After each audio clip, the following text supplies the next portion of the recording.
So we are on lesson number 8 tonight, which is page number 22, and it is also in Ecclesiastes chapter 7. So we've got 7, 8, 22, or 8, 7, 22. If you look at it top to bottom, it's going to be 8, 7, 22. Does that make sense? All right. Lesson 8, chapter 7, page 22. Okay. All right. Don't kid me. You never know what you're going to get. Okay. Lesson 8, chapter 7, Ecclesiastes, page number 22 in your folders. And tonight we're going to talk about Solomon's Proverbs. This section of the book of Ecclesiastes has a lot of different proverbs that are in it. It's just kind of a collection. This is going to be one of 2 different collections of proverbs that the book of Ecclesiastes has. And so if you remember, the book of Ecclesiastes is about, Paul, you said, I know what the book of Ecclesiastes is about now. The book of Ecclesiastes is about... I'm on the spot. My answer. Okay, so just remember, the answer is always God, right?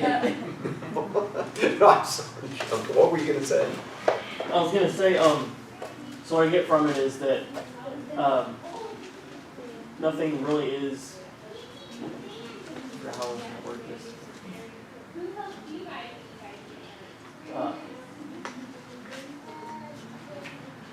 So, like, no matter what's going on in this world and everything we gain, the most important thing is focusing on God. Right. Even though we're not going to get that until the last chapter. But it does put the perspective of life under the sun, meaning life here and now, human life. If that's all our focus is, all our direction is, then it's going to be something that's meaningless. It's going to be a chasing after the wind.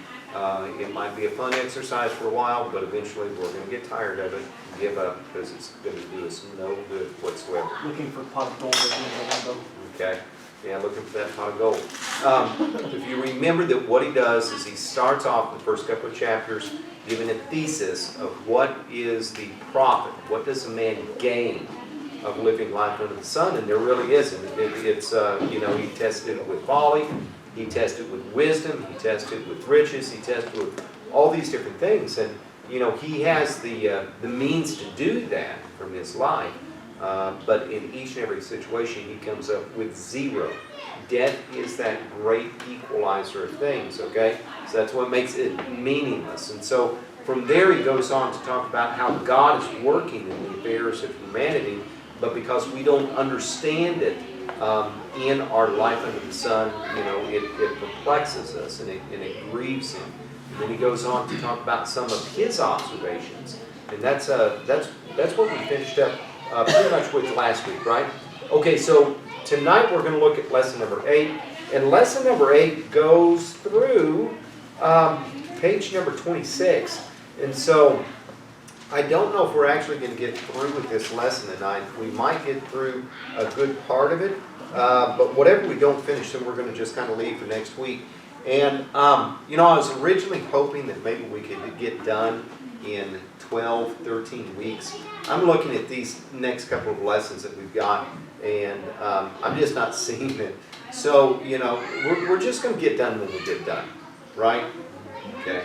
And so, for the next couple of weeks, what I'm getting at is we're probably going to do more like, a lesson every 2 nights for at least the next 2 or 3 weeks. We might even get, a little bit into it and just say, okay, maybe, 1 3/4 lesson a night, if we can do that, okay? All right, so, lesson 8. Okay, so getting into Proverbs, and chapter 7, if you look right at the beginning of the top of your sheet, is mainly a collection of Proverbs. These start a section of Solomon giving some more advice about going through this thing that we call life. Now, Solomon is known for Proverbs, all right? Tell me some books other than the book of Ecclesiastes that Solomon wrote, or I should say God used Solomon to write. There is a psalm or a few psalms. No, Song of Songs. Oh yes, Song of Solomon. Yep. Okay. Proverbs. So, Proverbs. Right. Can you think of another book? I said Psalms. There are some Psalms that God used Solomon to write. Psalms. Yeah. So, okay. So Solomon wrote quite a few books, but a lot of times when you ask somebody, "Hey, what is a book that Solomon wrote?" I guess the obvious answer is Song of Solomon. But a lot of times people will say Proverbs because that really is the more well-known book of it, right? Okay, so what is a proverb?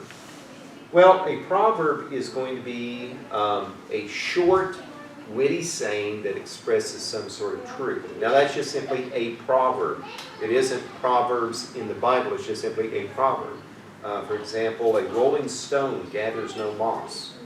That is a proverb. Okay?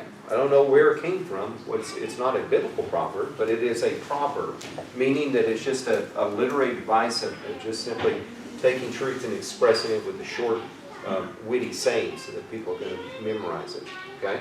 So in the book of Proverbs, and what we're going to be looking at in Ecclesiastes, we're talking about God-inspired sayings, God-inspired things that are going to be really short and witty. Now, a lot of times when we take a look at Proverbs, we're really taking a look at poetry, and there's going to be usually a first line, and then, especially if you have a translation where it divides it up into verse form, you're going to have a second line. And these two different things right here will mostly contain the proverb. A lot of times when you're looking at these in the book of Proverbs, they may have nothing to do with what comes before it and what comes after it. And so this right here, this pretty much is the context.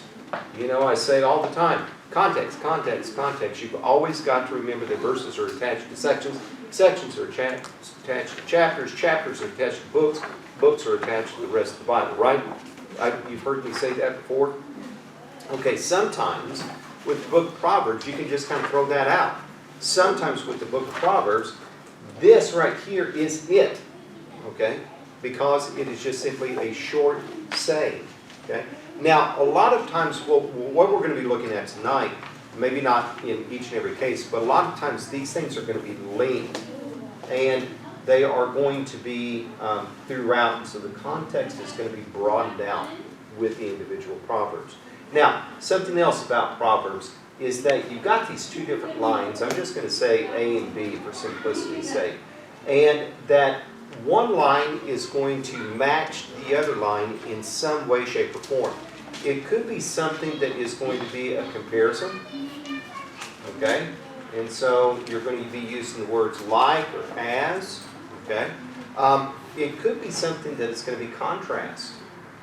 And so it could be something that's going to say but with it. Okay? It could be something that is going to be explanatory.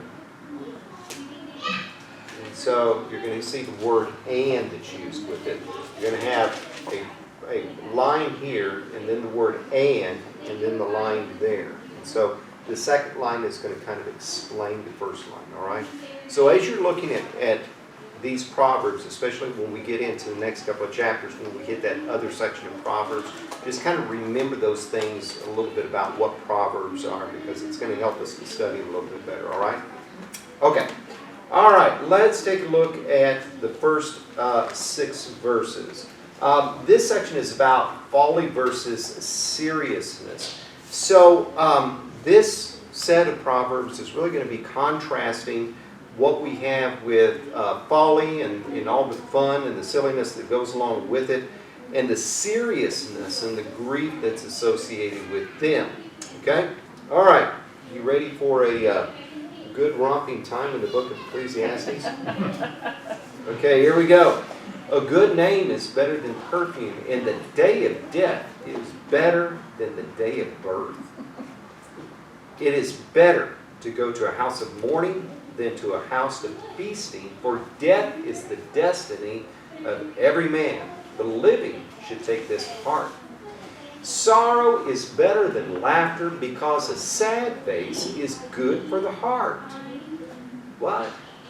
Did I read that right? Yeah, I did. Oh, what did you? Okay. All right. The heart of the wise is in the house of mourning, but the heart of fools is in the house of pleasure. It is better to heed a wise man's rebuke than to listen to the song of fools. Like the crackling of thorns under the pot, so is the laughter of fools. This too is meaningless. Okay? A lot of very uplifting, inspirational thoughts in that section, don't you think? Okay. So what in the world are we talking about here? I mean, I know that, Solomon, down throughout this, is just a wet blanket on things, okay? But, when you look at this, you got to kind of stop and think that there's going to be a lot more value is going to be extracted with pain and suffering in life than it is with joy and happiness. Okay? We don't like it that way. We don't think that way. But if you really want to be honest, there's going to be a lot more that we can learn from this life with pain and suffering than we can with happiness. Okay? And so where he says there, it's better to go to a house of mourning than to a house of feasting. Well, why in the world would that be? Well, the explanation for it is this. For death is the destiny of every man. The living should take this to heart. Now, no, obviously, you would rather go to a party than you would a funeral, right? I mean, that's going to be pretty morbid for somebody to come up and say, hey, there's a funeral that's going on tonight. You want to go? A young man comes up to a young lady, hey, you want to be my date? I've got an invitation to a funeral. What's that? You might get hit. You might get dumped. Okay. But if you look at the last part of that, verse number 2, death is the destiny of every man. The living should take this to heart. Okay. And so that explains a little bit about what he's talking about, is that since we all have death as our destiny, that maybe when somebody goes to a funeral, that they'll stop and think, hey, wait a minute, this is everybody's destiny, and with that in mind, that with that suffering and that mourning that's there, maybe it will get them to stop and think about things. Maybe that stop and think about things is eternal life and salvation. Maybe that stopping and thinking about things is just simply the way that they're living their life, the perspectives and the attitudes that they have. But you see, if you think about all of that, you can kind of see about how it's better to go to a house of mourning than a house of feasting, right? Okay. All right. What about this? Sorrow is better than laughter because a sad face is good for the heart.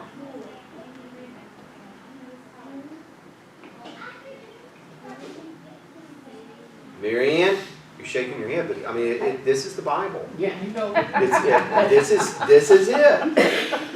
It doesn't mean in every case, right? Well, okay, let me ask you a question. What is better? How are you going to constitute better? How are you going to define better? In terms of what?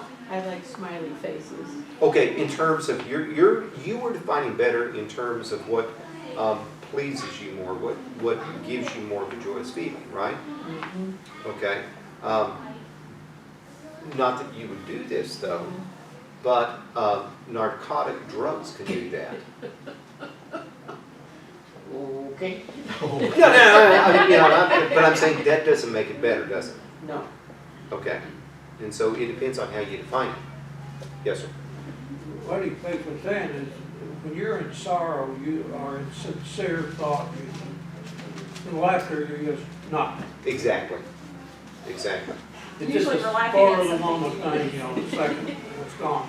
Exactly. That's true, like jokes are just kind of Yeah, not that meaningful. Or you're not really. There's nothing that's there. When you're sorrow, you're meditating and thinking. Exactly. Yeah. I see this totally different from that, because I don't know, I guess I'm looking at everything sideways. he says all this stuff, but he never talks about dedicating your life to other people. It's always me or, me or, me or, me or. And that's not the way I see life, and that's not the way I come to it.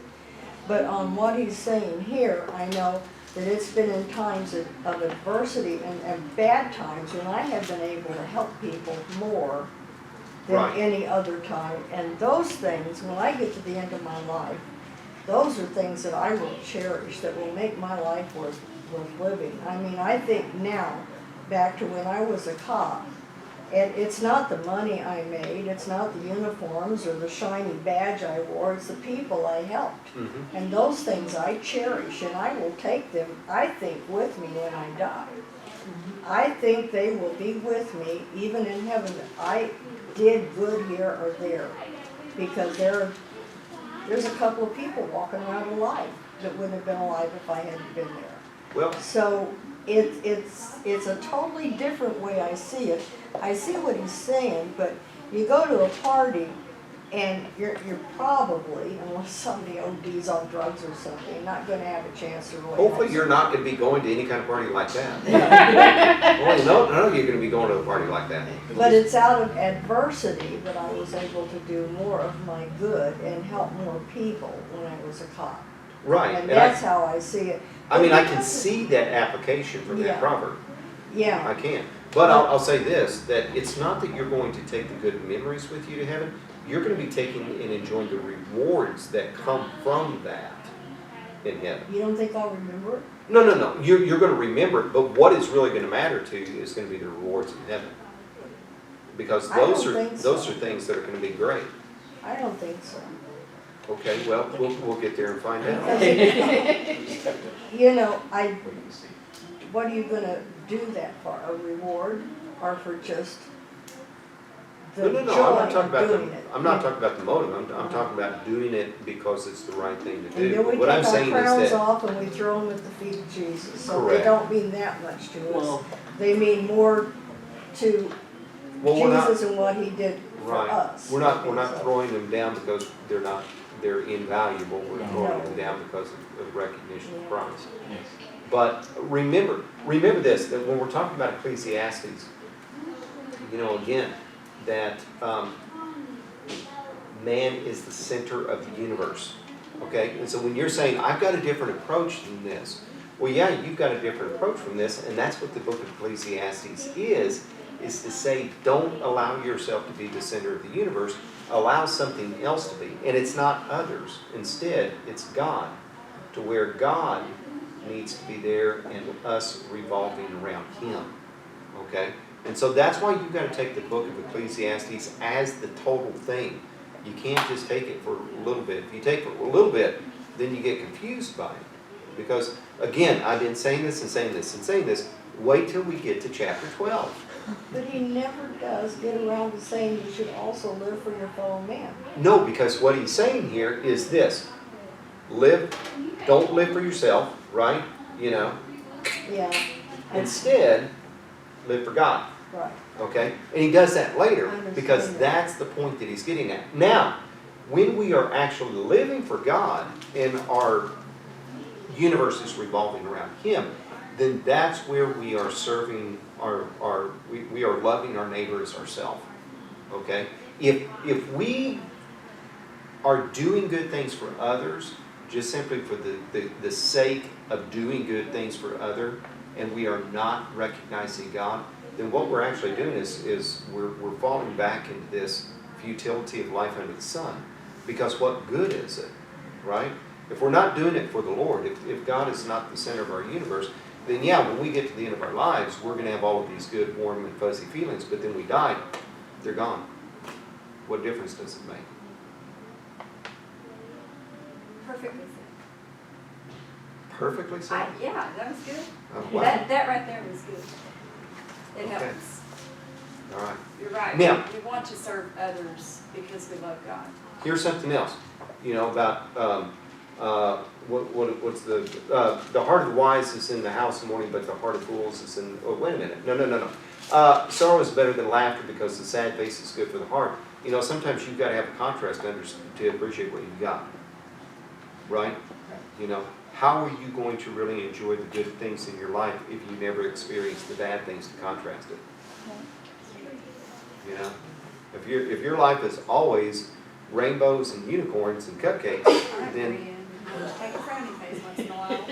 yeah, well, but I'm seriously, if that's all your life is rainbows, unicorns, and cupcakes, then pretty soon you get tired of rainbows, unicorns, and cupcakes, and you want some chocolate cake and pony rides and stuff or something. Okay, Puppies and bunnies. give me a puppy and a cookie every now and then. Kittens, yeah. Kittens, no, you keep those for yourself. Talk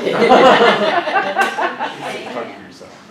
And that's fine if you want to keep them for yourself. No power to you. No, I'm just kidding. He summed it up there at the start, you know, above the header there, folly versus seriousness. That's what all these Yep. verses are. It is. So let's take a look at some questions here, okay? Looking back at your life, how many defining moments were surrounded by pain and suffering? How many were as a result of good times?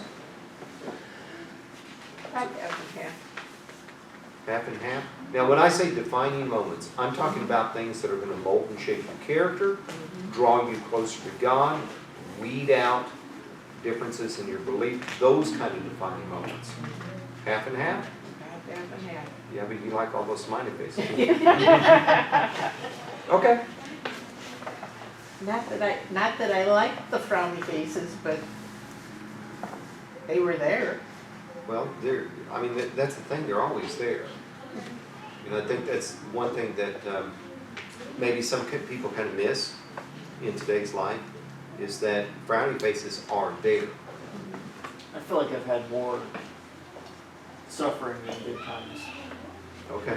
Because as a child being disciplined, I couldn't do what I wanted to do. And Okay. then now, you know, having to work and supply my own food, pay bills and all that. And then I get like one day out of, you know, a month that I can go to Six Flags or go have fun and do something. It's all about Six Flags. So- Paul. But I mean, I just say that Yeah, there's more. and when is Six Flags opening? It next week. Yeah. Is it next week? Oh, is it? Yeah, because it's the week that my grandkids are not off to go to Six Flags. Paul, I thought you might have had that marked down in your calendar. No. But I was just saying, like, I think that there's more times that I'm not having fun than there are times that I am having fun. Okay. I wouldn't buy no tickets in advance, I tell you, the way this is going on. My phone dinged when I was looking at, I was going to St. Louis University, came to a bunch of classes. Yeah, I find out when I go through difficult times, God always works it out for my own good. Okay. Yeah, I've noticed that too. All right. So in as far as the spiritual value goes, you know, I think that we have more spiritual value through the difficult things than through the good things. Yeah, all the discipline I've had as a child, I wouldn't be where I am at today. That's true. And the discipline that you've had from the Lord, because, you know, if you're a child of God, Yeah. you always have discipline from the Lord because He Yeah. loves us, right? Yeah, I grew The- up in church. The discipline that we have from the Lord is what is going to mold and shape our character as Christians. We're not always gonna be on a mountaintop, we gotta go through the valleys. Yep. It seems like you pray a lot more when you're going through the bad times. Yeah, You're not it's usually true. praying as much when you're, you know, unicorns and God may whatever. put obstacles in your path to get you to Right. Right. talk to Him. So James chapter 1 verses 2 through 3. We talked about this last week accidentally. I should have put the bosh on it and said, no, we're not talking about this until this week. Okay, who wants to read James chapter 1 verses 2 through 3? Count it all joy, my brothers, when you meet trials of various kinds. Excuse me. Let me start over. Count it all joy, my brothers, when you meet trials of various kinds, for you know that the testing of your faith produces steadfastness. Okay. Okay? Are trials joyous in themselves, or are we told to consider them to be joyous? Why? Brings you closer to the Lord. Okay, first question. Are they joyous in them of themselves, or are we told to consider them to be joyous? I think we're told to consider them. That's what that verse says, isn't it? Yeah, so, It may not so be a lot of fun when you're going through it. yeah, trials are not fun. Trials are painful, and so we have to consider them. We have to count them. You know, it isn't, but we have to just say, okay, it is. Now the reason why. Well, just like it tells you, you go through trials, it brings you closer to the Lord. Okay. That's what all this stuff is getting at, really. The Yeah. seriousness and everything. It is. Trials It is. brings you closer to the Lord. A good example of that is these other countries. This country here, you know, we don't have time to pray and do stuff, a lot of things that we should be doing more. In countries where they're persecuted, if you're a Christian, you're shot, Yeah. they do a lot more serious praying than this country does. Yeah, and their perspectives on what is valuable in life is a whole lot different than what we have today. Absolutely. Okay.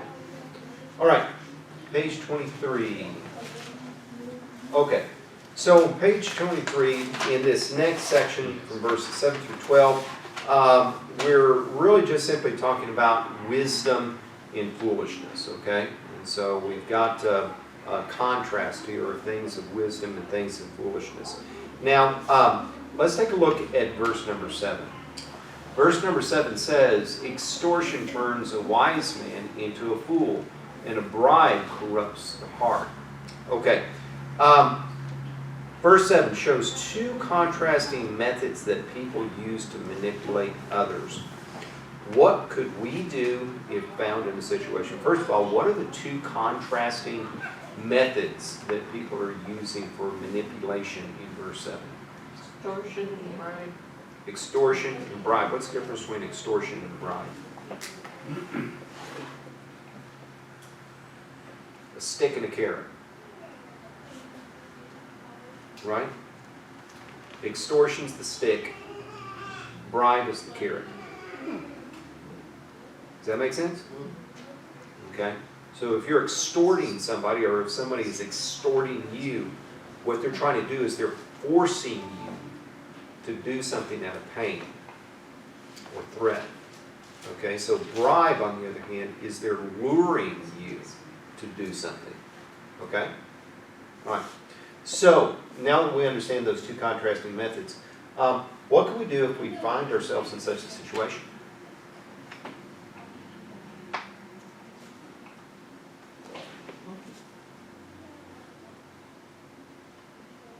We're really left with two different options, right? Pray and pray. Well, pray and pray, or Are you considering, not, okay. I didn't know if you were on the receiving end or the giving end of that extortion. it's the receiving end.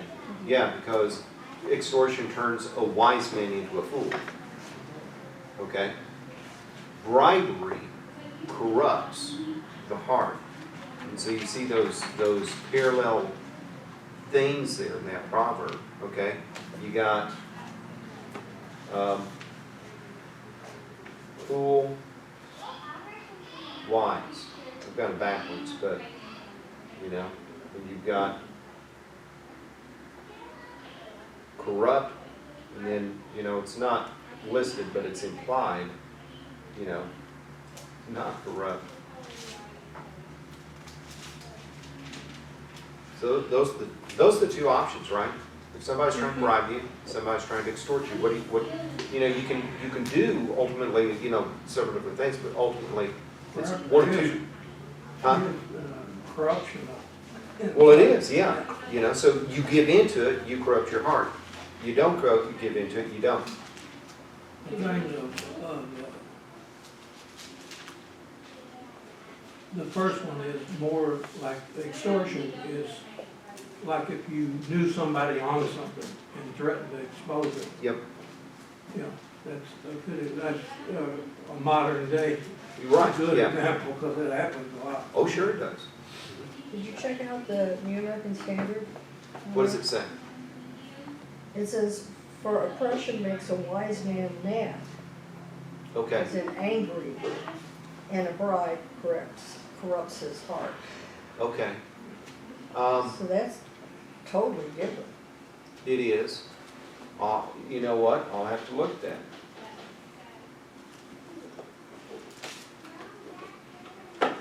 But isn't that kind of mad, like, kind of making you crazy? Well, I don't know. Okay, read it again. That's what I think it It's is. in the For King James that oppression. way too. Impression. Oh, oppression. Oppression, Oppression, which is still that idea about using a stick to get somebody to do something. yeah.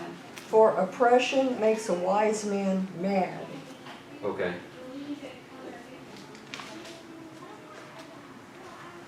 and a bribe corrupts the heart. So the way I read that, oppression makes a wise man mad, would be the same as angry.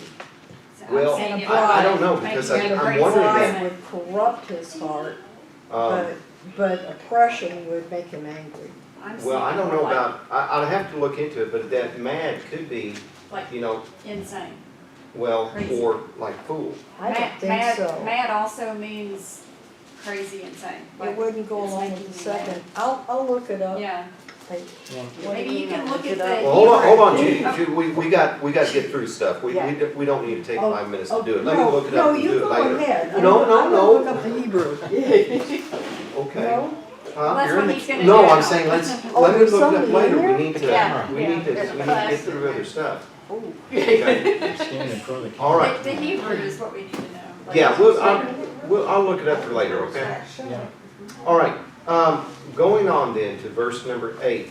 Verse number 8, the end of the matter is better than the beginning, and patience is better than pride. And so in what ways are the end of something better than the beginning? We feel finished, ended, Okay. There's a sense of completion. yeah. Okay. Anybody else have anything? I thought maybe if you're going through a hard time, the ending, getting through it is Yeah. much better than the beginning part. That's true too. Okay. All right. Anybody else have anything? Well then, how does that work with patience being better than pride?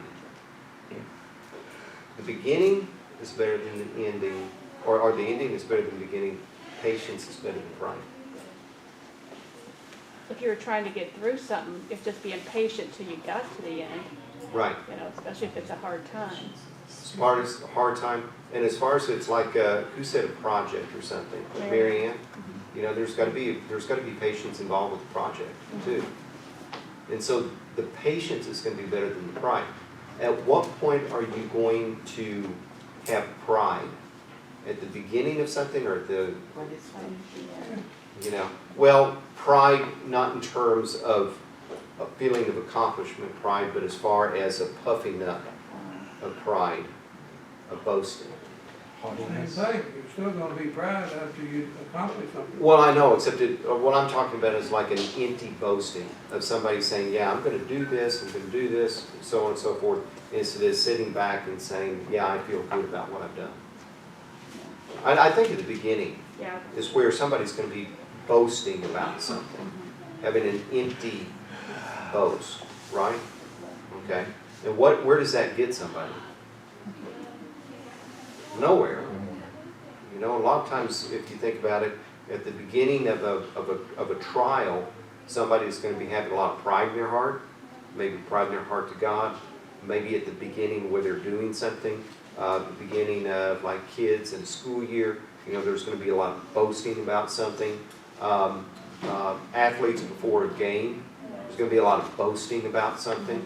But you see, that doesn't get anybody anywhere. You know, so that's why the end is better than the beginning, and patience, having the ability to endure through those things, is going to be better than pride. Okay? Yes? But pride, as you're going through a trial, could be the reason why you miss the whole reason for a trial. If Right. If you're Yeah. full of pride, you know what I'm saying, you may miss out on the real reason why you're going through it. Well, Well, that's why patience is better than the pride. Right. Patience. And, you know, if you think about it, if it's a trial from God, you may be putting that trial in your life to get rid of the pride. Yeah, that's true. Okay? All right, verse number 9. Do not be quickly provoked in your spirit, for anger resides in the lap of fools. Have you ever said or done things that you later regretted? How often was the result of you losing your temper? A couple times, A couple of times? an hour or something.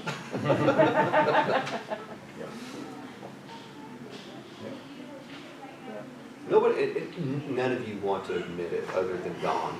I get it. I kind of like that expression about anger residing in the lap of fools. Okay, if you really stop and think about that, I mean, here is a fool, right? And he's got anger in his lap. Okay, when you have something in your lap, what are you doing with it? It's kind of smoldering. It's kind of smaller, but you're just holding on to it, aren't you? Yeah. You know, you're not putting it out on display. You're just keeping it there for good reason, for good measure. Okay?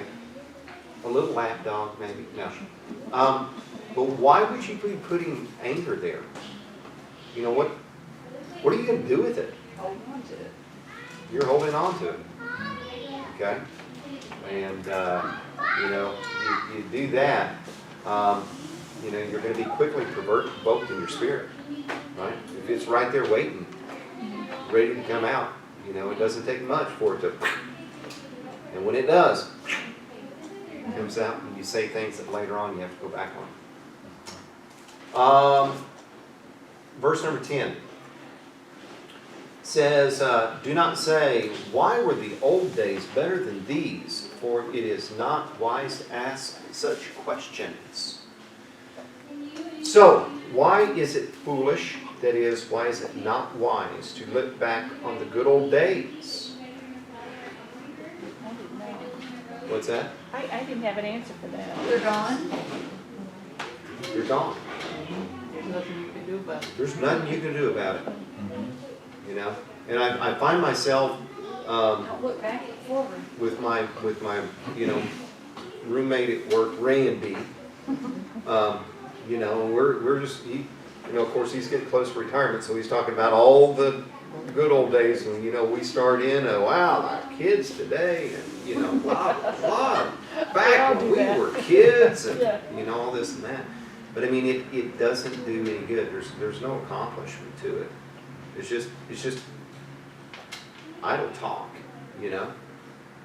There's nothing to it. Are there times where it's okay to talk about the good old days? Reminiscing.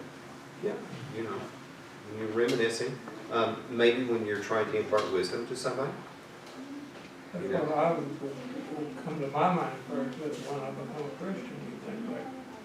Right. Events that led you to the Lord.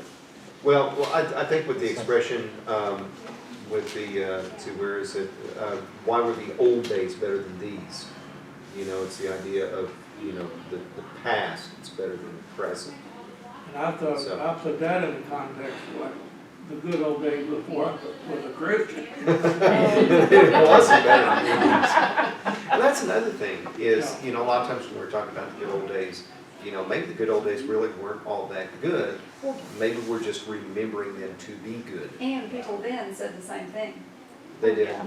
You know, time really does have a way of just erasing some of the bad things. History just goes over and over and over. It does. Well, I mean, it's all we talk about. There's nothing new under the sun. Paul? I remember, like, when I used to hang out with my friends, we did a lot of stupid things. And I mean, when I go to think about it, it wasn't the things that made it fun, it was just spending time with them. Yeah, your friends? Yeah, Yeah. we did a lot of dumb things.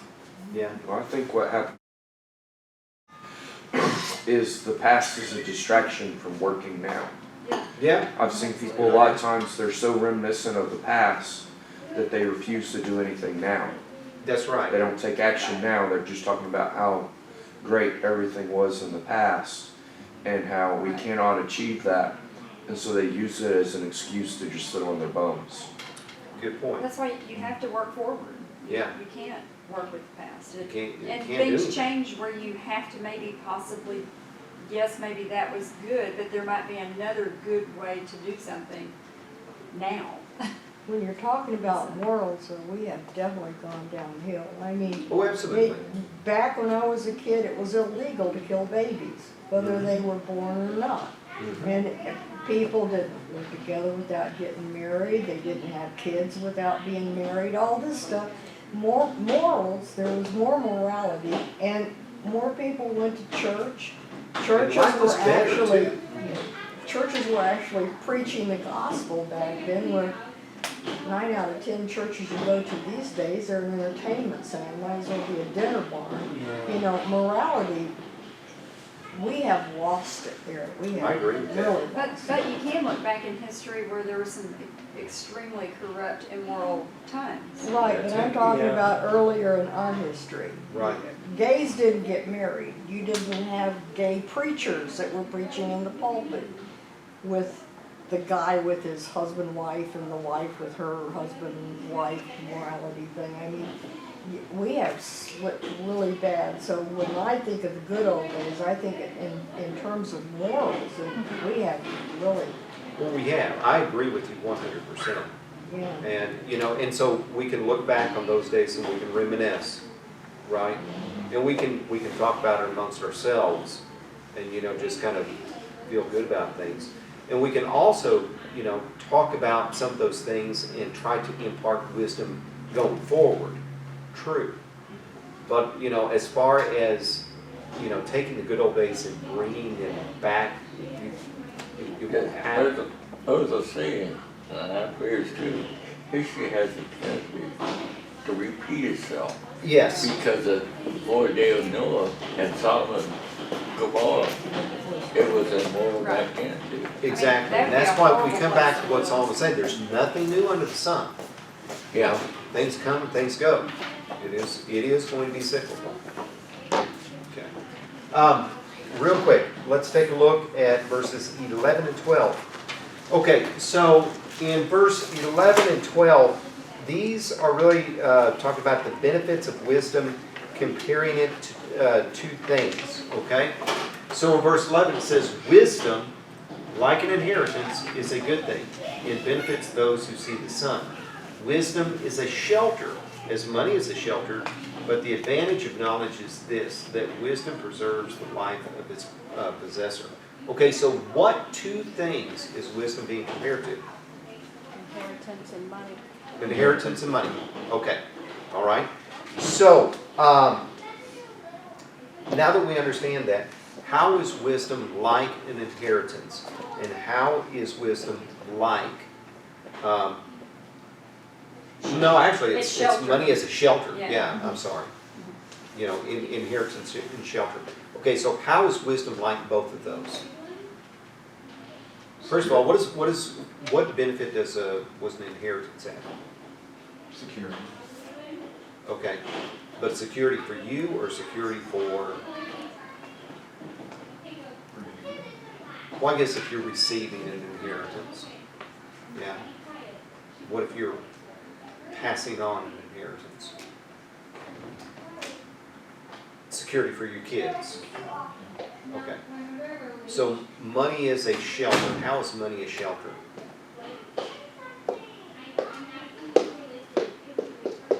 How many of you have to put something on a credit card because you don't have money in the bank to pay for it?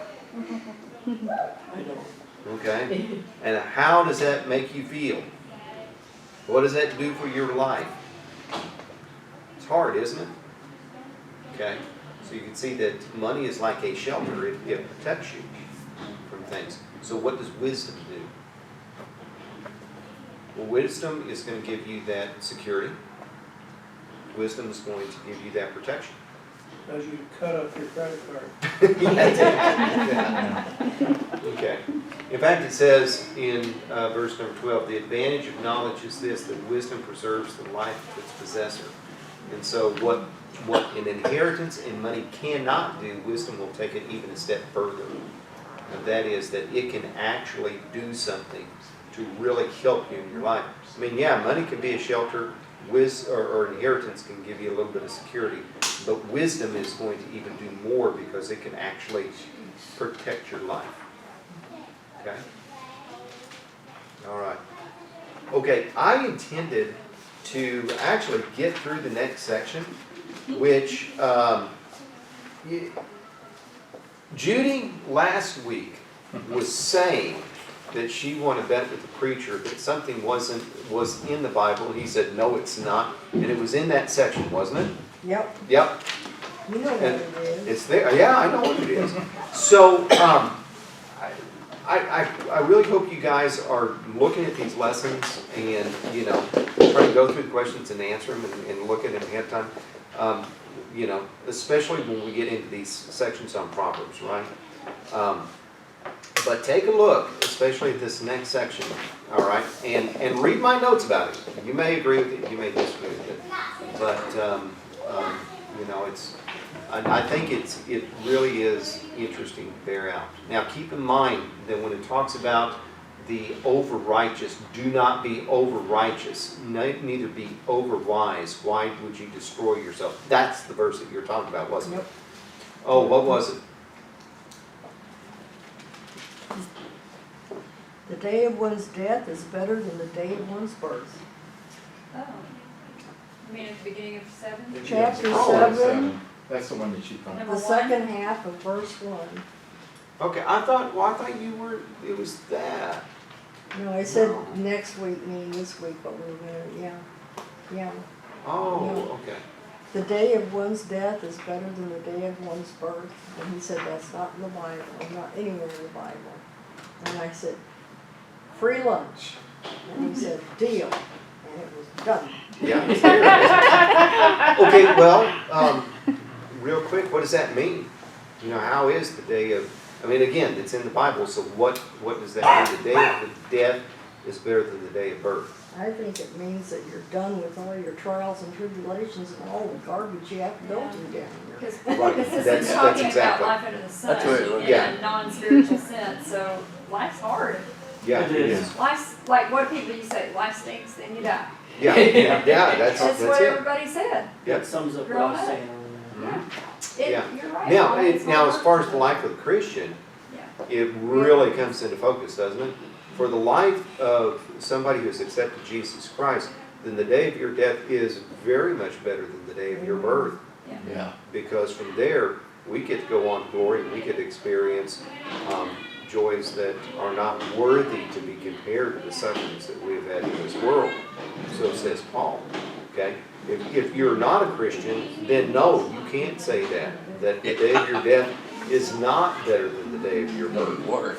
But this verse is not talking about either of those two extremes. What this verse is talking about is exactly what you mentioned, Judy, of life under the sun. Okay. The movie, what? I think it's called, Guess Who's Talking? Yeah, where the Oh, yeah, I've baby seen was, that. The baby. the baby was first born and he said, put me back, put me back. They had a second movie too. Look Who's Yeah, Talking look, Too. They had a what? A second movie. Look Who's Talking Too. Two, yeah.